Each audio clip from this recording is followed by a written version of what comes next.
मुझे आज महामहिम राष्ट्रपति जी के अभिभाषण में धन्यवाद प्रस्ताव में बोलने का मौका मिला है। इसके लिए मैं भाग्यशाली हूँ। आप सब का भी, मेरी पार्टी की तरफ से भी और उन सभी जनों का जिनका मेरे ऊपर आशीर्वाद है।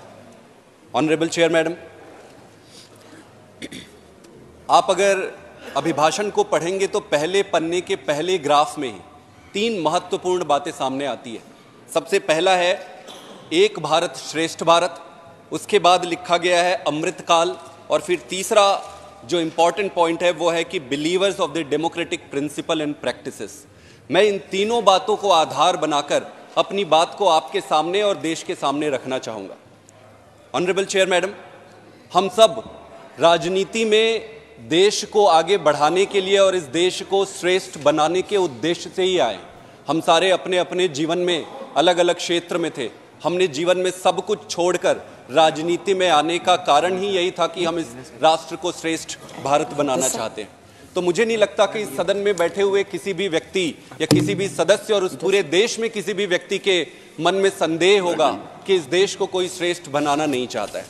प्रश्न यह है कि एक भारत और श्रेष्ठ भारत का मतलब क्या है, इसका उद्देश्य क्या है।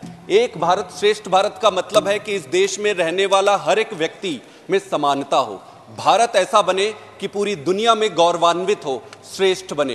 प्रश्न यह है, ये प्रश्न नहीं है कि हम सब इसको मानते या नहीं मानते, हम सारे मानते हैं, इसीलिए सब कुछ छोड़ के राजनीति में आए हैं।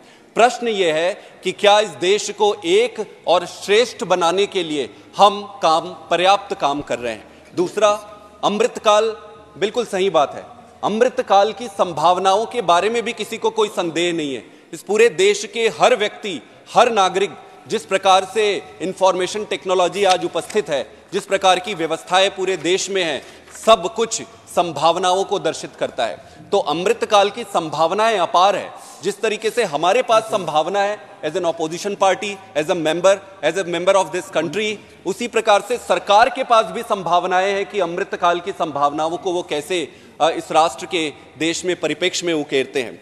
प्रश्न ये नहीं है कि अमृतकाल अभी है या नहीं है, प्रश्न ये है कि क्या अमृतकाल की संभावनाओं को हम वास्तविकता में बदलने के लिए पर्याप्त काम कर रहे हैं।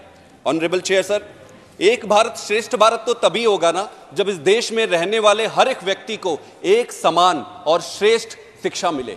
एक भारत और श्रेष्ठ भारत तभी होगा जब इस देश में रहने वाले हर एक व्यक्ति को एक समान और श्रेष्ठ स्वास्थ्य सुविधा मिले।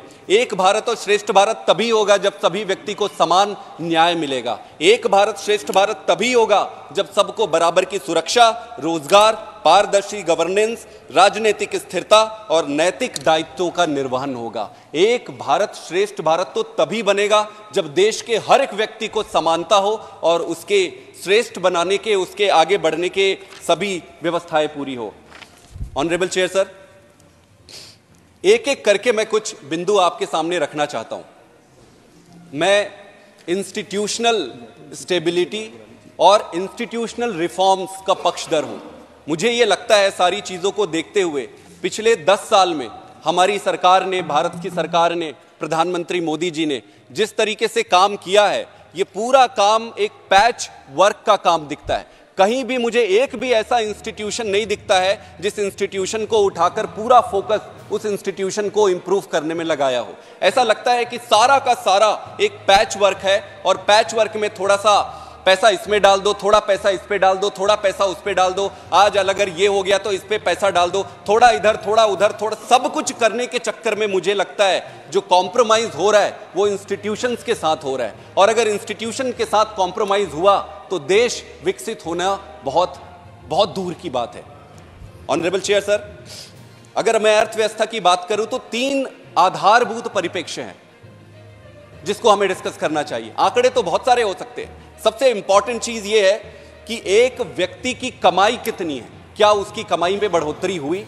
दूसरी चीज होती है उस व्यक्ति को अपने जीवन को सम्मानपूर्वक जीवन जीने के लिए खर्च कितना करना पड़ता है, क्या उसमें महंगाई में कोई बढ़ोतरी हुई। और तीसरा है इन सब के बाद कि वो बचत कितनी कर पा रहा है, तो इनकम कितना है, खर्च कितना करता है और सेविंग कितनी हो रही है। इन 3 बातों को ही अगर हम देख लें हर व्यक्ति के जीवन में तो पता चल जाएगा मोटा मोटी के अर्थव्यवस्था की ओवरऑल स्थिति क्या है। आज अगर हर व्यक्ति की कमाई को हम देखें तो G20 और ब्रिक्स देशों में सबसे नीचे है। श्रीलंका और बांग्लादेश जैसे देशों से भी हम नीचे हैं। अगर आप देखें कि प्रति व्यक्ति आय में जो बढ़ोतरी 145% के आसपास थी पिछले दशक में, इस दशक में जो अभी की जो सरकार है, मोदी जी की सरकार है, उसमें लगभग 67% की बढ़ोतरी है।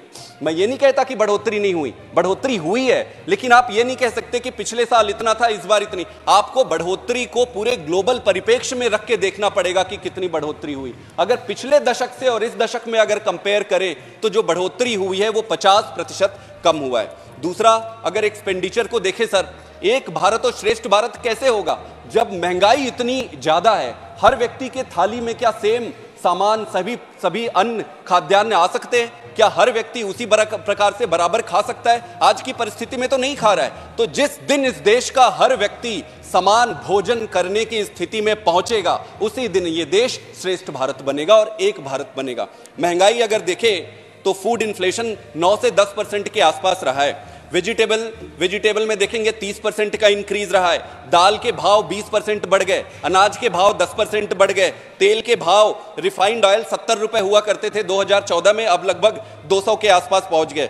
एलपीजी, लिक्विड पेट्रोलियम गैस, जो खाना बनाने का गैस होता है, 3 गुना उसके भाव बढ़ गए। 400 मिलते थे, 1200 होने लगे।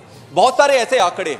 मैं सिर्फ मूलभूत बात यह रखना चाहता हूं कि जब तक इन चीजों को व्यवस्थागत तरीके से एड्रेस नहीं किया जाएगा, ये महंगाई दूर नहीं होने वाली है। आपकी कमाई तो थोड़ी बढ़ी, महंगाई बहुत ज्यादा बढ़ गई। अब आप ओवरऑल ये देखिए कि पिछले दशक में एक व्यक्ति कितनी बचत करता था और इस दशक में कितना बचत कर रहा है। यही एक मूलभूत और बड़ा सिंपल तरीका है ये देखने का कि क्या हमारे देश की अर्थव्यवस्था और क्या बढ़ी है और क्या लोगों का जनमानस का जीवन स्तर ऊपर उठा है।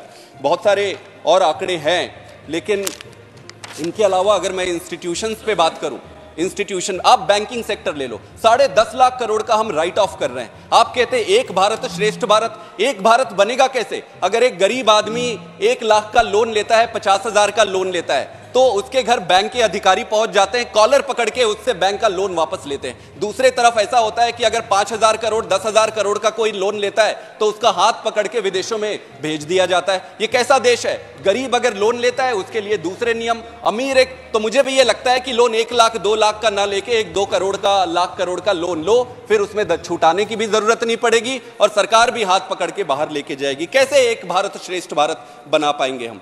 कर्जा की बात अगर मैं कहूं तो पिछले 14 प्रधानमंत्री हुए हैं, 67 साल के कार्यकाल में 55 लाख करोड़ का कर्जा लिए। पिछले 9 सालों में प्रधानमंत्री मोदी जी ने लगभग 100 लाख करोड़, 3 गुना ज्यादा का कर्जा लिया हुआ है। तो कर्जा का हमने देख लिया, बैंकिंग का देख लिया।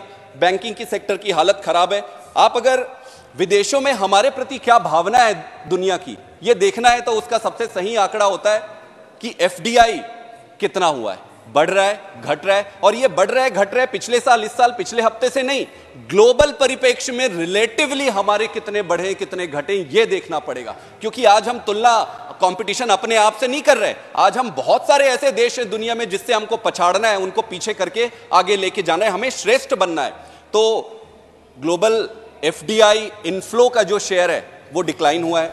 आप सॉवरिन क्रेडिट रेटिंग होती है, एक क्रेडिट रेटिंग होती है। जैसे गांव में आप जाओगे, किसी को उधार देने से पहले से कहते हैं कि भाई इसको उधार मत देना क्योंकि ये तो वापस ही नहीं करता है, इसको उधार मत देना, इसके पल्ले 4 पैसे नहीं है। एक आदमी होता है, बोले हाँ इसको उधार दे दो, ये आपको वापस करेगा। वो एक क्रेडिट रेटिंग होती है। आपके क्रेडिट कार्ड की भी रेटिंग होती है, देश की भी क्रेडिट रेटिंग होती है। क्रेडिट रेटिंग जिस तरीके से स्टेगनेंट है पिछले दशक में, ये स्पष्ट दर्शा रहे हैं हम पांचवी बड़ी इकोनॉमी बन जाए, तीसरी इकोनॉमी बन जाए, पर विदेशों में हमारे अर्थव्यवस्था के प्रति बहुत ज्यादा लोगों में उत्सुकता नहीं दिखाई दे रही है। आप डेप्रिसिएशन अगर देखें तो $1 मोदी जी के आने के पहले 58 रुपए के आसपास, 54-58 रुपए के आसपास हुआ करता था। आज ये 80 रुपए पार कर गया है। हम बार बार कहते हैं कि विदेशों में हमारा मान बढ़ा है। भाई विदेशों में मान कैसे बढ़ता है? विदेशों में मान 2 ही तरीके से बढ़ते हैं। एक तो होता है हमारे संस्कार, हमारी संस्कृति, जो हमारे कलेक्टिव व्यवहार जो है उसके कारण परिलक्षित होती है विदेशों में, और दूसरा होता है पैसा। कितना पैसा है आपके पास, कितने बिजनेस करा सकते हो आप उनको, आपको आपके पैसे से ही वो रेट करेंगे। तो अगर डॉलर के हिसाब से अगर रुपया गिरता है, प्रधानमंत्री जी मोदी जी ने एक बार कहा था, जब रुपया का वजन गिरता है विदेशों में तो देश का मान गिरता है। मैं सहमत हूं उनसे। तो देश का मान निश्चित रूप से गिरा है। झप्पी डालने से, गले लगाने से वो मोमेंटरी बेनिफिट दिखता है कि गले लगा लिए, 2 बार गले लगा लिए, 3 बार, अच्छी बात है, होनी चाहिए, लेकिन वो फंडामेंटली इस बात को नकारते नहीं है कि आपकी अर्थव्यवस्था सुदृढ़ नहीं है। इसके अलावा ऑनरेबल चेयर सर, सीएजी के रिपोर्ट पे पहले बहुत बात होती थी। सीएजी के रिपोर्ट पे आपको याद होगा कि सरकारें गिर जाया करती थी। सीएजी कहती है कि सरकार डेटा कंसील कर रही है। 2021 और 22 के आप देखेंगे सीएजी में तो बहुत सारे डेटा को कंसील करने की बातें आई हैं। अगर मैं रोजगार के पक्ष में बात करूं तो मोदी जी ने कहा था कि 2 करोड़ के आसपास रोजगार देंगे। रोजगार कहां गया? 45 साल में सबसे ज्यादा अनएम्प्लॉयमेंट है, सबसे ज्यादा अनएम्प्लॉयमेंट, रूरल अनएम्प्लॉयमेंट सबसे ज्यादा है। रूरल अनएम्प्लॉयमेंट ज्यादा क्यों है? मनरेगा एक स्कीम होती थी, मनरेगा के पैसे होते थे, मनरेगा में आपने पैसे घटा दिए, रूरल अनएम्प्लॉयमेंट बढ़ गया, शूट अप कर गया। तो ये पैचअप वर्क करेगा नहीं, हमको फंडामेंटली इंस्टीट्यूशनल इंप्रूवमेंट पे फोकस करना पड़ेगा। मैंने इसी सदन से प्रश्न पूछे थे कि क्या सरकार ने पिछली 10 सालों में कितनी नौकरियां, सरकारी नौकरियां दी? उत्तर आया सतत प्रक्रिया है, मिशन मोड में काम कर रहे हैं। मैंने पूछा कि जो आप 9.5 लाख के आसपास खाली पद है, कब तक भरने का प्लान है? उत्तर आया सतत प्रक्रिया है, मिशन मोड में। कुछ भी प्रश्न पूछो, आपका उत्तर यही है, सतत प्रक्रिया है, मिशन मोड में काम चल रहा है। मैं सरकार को क्रिटिसाइज नहीं करना चाहता हूं, आपके समक्ष ये रखना, या तो सरकार के पास इसका उत्तर नहीं है, या उत्तर है तो छुपाना चाहती है। तो फिर कैसे हम श्रेष्ठ बनेंगे? जब उत्तर छुपाने लगेंगे तो श्रेष्ठ कैसे बनेंगे? अमृतकाल की संभावनाओं का क्या होगा? ये पैच ऑफ वर्क से काम नहीं चलेगा। हरियाणा में अभी इजराइल में कुछ लोगों को नौकरी के लिए भेजा गया। वहां के मुख्यमंत्री और वहां की जो भारतीय जनता पार्टी छाती ठोक के कह रहे कि हमने इजराइल भेज दिया। इजराइल, अरे भाई इजराइल में लड़ाई चल रही है, अपने बेटे को भेजेगो क्या इजराइल? अपने बेटे को भेजोगे नौकरी करने?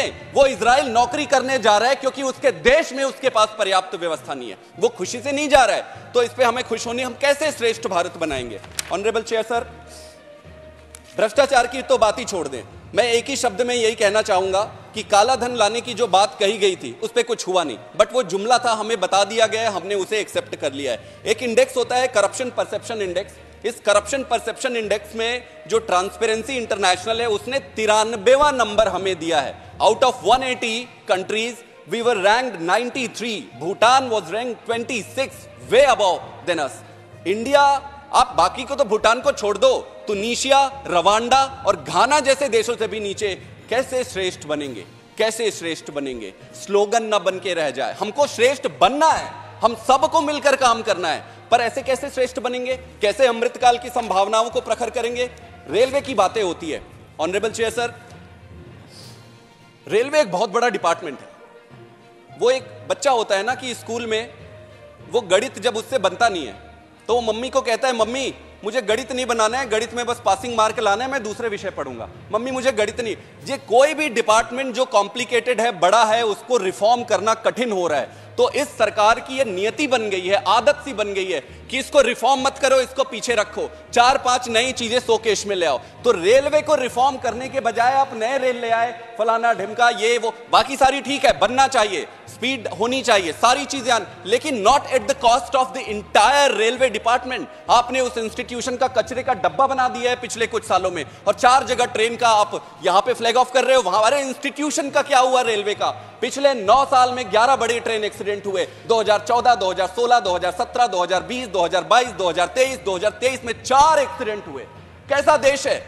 कैसी इस सदी में आकर अगर रेल में अरे हम कोई 500 किलोमीटर पर आवर स्पीड से नहीं चल रही हमारी ट्रेन, 100 किलोमीटर मुश्किल से टच कर रही है, उसमें डिरेल हो रहा है। अगर सीएजी की रिपोर्ट आप देखेंगे इस पे डिरेलमेंट पे, तो सीएजी की रिपोर्ट कहती है कि जो रेल की पटरियां है वो पुरानी हो गई है, बदलनी पड़ेगी। रेल की पटरियां पुरानी हो गई है, बदल नहीं रहे, रेल में जो मेंटेनेंस होनी चाहिए ट्रैक पे वो नहीं हो रहा है।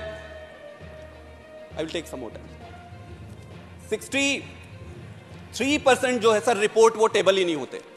ऑनरेबल चेयर सर, आप विमेन के बारे में जब हम बात करते हैं तो हमारे देश विमेन और माताओं के सम्मान के लिए अग्रणी रहा है, माना जाता है।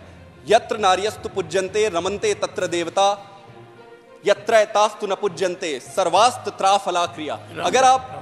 अगर आप महिलाओं का और नारियों का सम्मान नहीं करेंगे तो सारे किए अच्छे कार्य का बेड़ा गर्क हो जाएगा। यहां पर हमारी रेसलर बहनें प्रोटेस्ट कर रही है, उनके प्रधानमंत्री जी के पास जब वो जीत कर आते हैं तो उनको सुनने के लिए आपके पास समय है, लेकिन जब वो समस्या में है, जब दुख में है, तो उनके पास जाके, मैं नहीं कह रहा कि किसकी गलती है, वो कोर्ट तय करेगी। सर मैं क्लोज कर रहा हूं, सर मैं क्लोज कर रहा हूं। Thank you mister Pathak.